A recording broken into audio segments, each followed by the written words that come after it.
And you have another aspect to it. Like the other thing I got in when I did the music thing, I did the download thing. How many musicians get songs in dreams? For example, Let It Be. Mother Mary comes to me speaking words of wisdom, let it be, let it be. His mother came to him in a dream at a critical time in his life and said, it's okay, let it be, it'll be okay. That's where he gets the song from. The song Yesterday, the most played, produced song in the 20th century, came in a dream.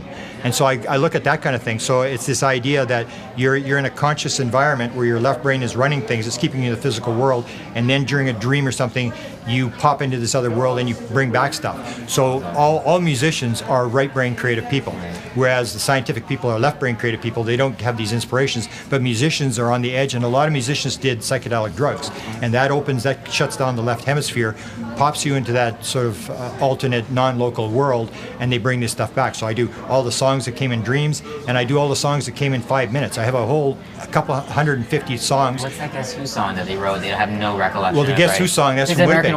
American Woman, where this is the most bizarre, whether it's instantaneous, where who's the head of the... is it Randy Bachman? Not Randy Bachman.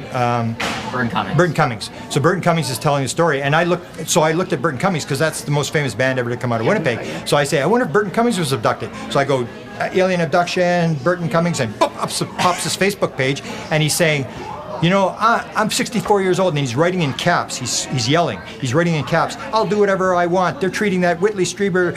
I know exactly how he feels, and he's being mistreated and stuff. And I'm going, like, nobody's going to know who Whitley Strieber is, but we know who Whitley Strieber is. And I'm going, wow, he may have been abducted. He's talking about Whitley Strieber. Right. And then he tells the story about American Woman, which was 3 weeks on the top of the U.S. charts, biggest song sort of ever to come out of Canada. And he tells the story of how this happened. They're in Mississauga. They're between shows. He's behind stage buying records from some guy, and then Bachman breaks a string on his guitar. Bachman's fixing the string, and then he starts to play this riff as it starts, and he goes to the guy, I'll get the records later, and he goes running up and he sings American Woman. And they look out, and there's this kid, this is 1968, there's a kid with a handheld tape recorder. This is when they first came out. This kid's got the tape recorder up, and they realize this kid's going to bootleg the show.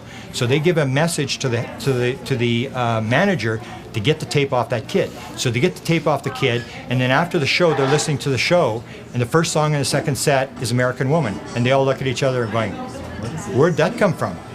And nobody remembered, they never wrote it, nobody remembered singing it, and if it hadn't been for the kid with the tape recorder, American Woman never would have existed. So it's a very weird thing when you start looking at where does music come from. Because most musicians, you're sitting there and you're waiting for an inspiration, you're waiting for something to come, and they're sitting there waiting for an inspiration to come, and that's basically how it's working. And there's even, I'm now going to do a thing on lucid dreaming. How many people can use lucid dreaming? If you can learn to lucid dream, you can actually go into the lucid dream and pick up songs. Right. And there's a guy actually here that has the Periods on Mars. He's the musician here, and he tells a story about getting this dream where he hears this guy sing a song or play a song, and he comes back and he reproduces the song. And a number of musicians will talk about this as well. And the difference between music and regular dreams is that in regular dreams it's all like crazy stuff and nothing makes sense or whatever. But in a dream, the music is not distorted. The music is exactly as it is. So they come back and they can recreate exactly what they heard.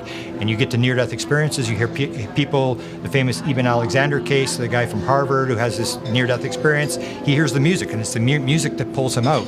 So music is part of the universe. It's like mathematics. It's part of the universe. And these people are just tapping into this. The same as near-death. People at near death or who are dying will hear music. And it's this thing, the music of the spheres. They're picking into this thing. It's part of the universe.